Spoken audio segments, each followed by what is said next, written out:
Jamal, did you expect any punishment from the league office? Was it fair? No, I mean, it is what it is, and I take everything full responsibility, so on to the next.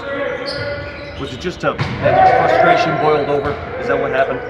Yeah, on to the next. I mean, there's not much, 2 days ago, not much for me to say about it. Were there any conversations that you had with people or anything just to kind of like apologize or whatever, maybe take responsibility? Do you have any basketball questions? No. Jamal, Michael at the podium said it was a quiet locker room after the game, and you could take that multiple ways. I took that to mean that maybe nobody was stepping up, having something to say. Do you feel like there is a lack of leadership in this moment, or that the team needs something different from you or from Nico? No. Just gotta be ready to play and not get frustrated with how the game goes sometimes, and we allowed it to take us out of our game. So we just gotta be stable, composed, and find a way to sit together during the game and figure it out. No matter what the scoreboard says, we have to be able to call back Go ahead. You guys want to ask a lot of questions. After a day off, how did the team show up from a mindset perspective today? Taking some time to kind of digest what happened coming back. Good. Like I said, our only mentality is to go in the next game and play as hard as we can and do better of silencing the runs, not making them as big as they were, and obviously trying to limit our mistakes. And we're making a lot of mistakes, uncharacteristic mistakes, and we know we can. How do you guys respond to some of their ball pressure, even the way that they're picking you up or whoever's bringing you up pretty high?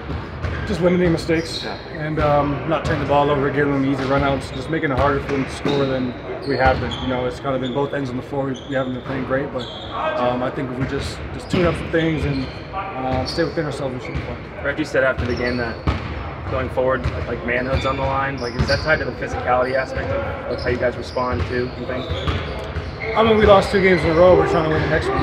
It's as simple as that, so we can only do so much. Just stay composed, like I said, and go with the right mentality until we miss it. CB talked about being more physical. How do you toe the line between being more physical and not being like crazy aggressive in terms of hard fouling? We're just going to be physical and go play aggressive, get into the stuff like how they've been getting into ours, and like I said, not worry about the whistle. That's not a problem. It's not something you need to spend a lot of time on. So as long as we stay composed and go out there and do what we do. You've mentioned staying composed. Now that you've kind of felt what it's like when frustration takes you out of your game, how do you combat that when you get into those moments? Well, you need each other. You need everybody to stay together on the court and be willing to fight. When you're down in the game, no matter the score, when you're down, period, it takes everybody to come back. Some guys can come in the game and make a quick impact, whether it's picking up full court or getting a couple steals or just playing hard-nosed defense, whatever it is. Those are things that go into fighting back and winning the game. So we just need everybody to kind of play their role, do their role, and just do it better and more aggressive.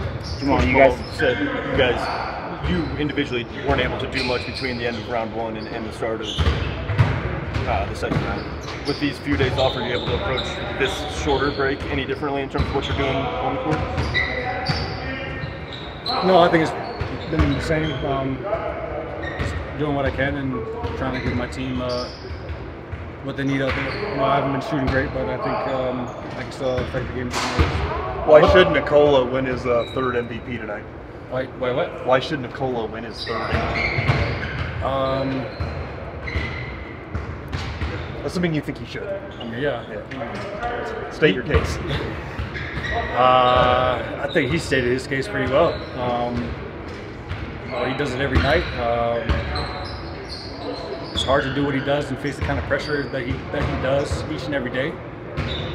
He does it with a smile on his face. He makes everybody around us better, and he's a leader on the court and someone that we expect greatness from every time we step on the court, and he's delivered. So I don't see why not. He's been so consistent all his career, all his MVP runs. He's been so consistent. So I don't expect 1 or 2 bad games to sway that in any way, because the good outweighs his bad.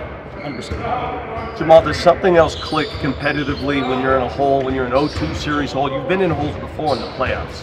What has to click mentally to get out of that hole? You just don't overthink it. It's a basketball game. There's no struggles that are going on. It's just struggling to put the ball in the hoop and struggling to stop them from doing so. So you don't overthink it. it's basketball, and we're going to try to do our best to play our best basketball. How important is this first quarter going to be? Very important. Very important. I think just even if we do lose the first quarter, I think just the energy we bring and the mindset that we bring going into the court, just to make shots, that's human nature. But I think just the intent, the energy, and the focus to get it done, I think is big. Thanks, Jamal.